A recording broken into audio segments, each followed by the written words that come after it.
So I've had multiple readings where I've channeled people who have dementia, who are nonverbal.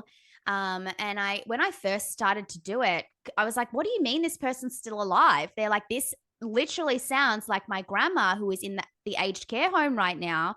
And she has everything you've been speaking about. And it's exactly her. I'm like, okay, so obviously, this is how I started to learn that souls travel. And when they're not able to communicate to the extent that we normally are able to here, their souls travel to the spirit world and back, and they're kind of in the in between, I guess we could say. So they have the ability to connect with me as if they are on the other side.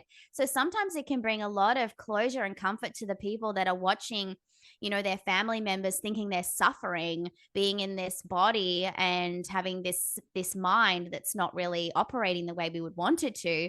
That in actual fact, these people in this state are visiting their loved ones on the other side. So they're actually very much at peace in their own mind. It just doesn't look like it to us. So it's really helped a lot of my clients to understand. That's so interesting. I was actually just talking about dementia this morning.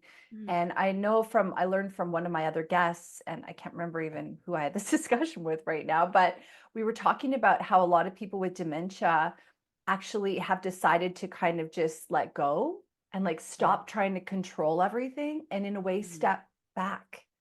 And it makes sense to me, like you're saying that their soul would be free to travel because they're not so wrapped up in the humanness of themselves and the human mind.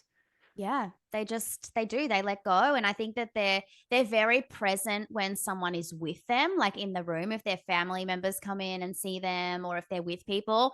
But when they're not and they just look like they're sleeping or they're kind of just sitting staring into space, their minds are wandering and they're visiting people on the other side and understanding why things are going on the way that they are right now, and they're learning and they're still doing all of the things that their soul is supposed to do here.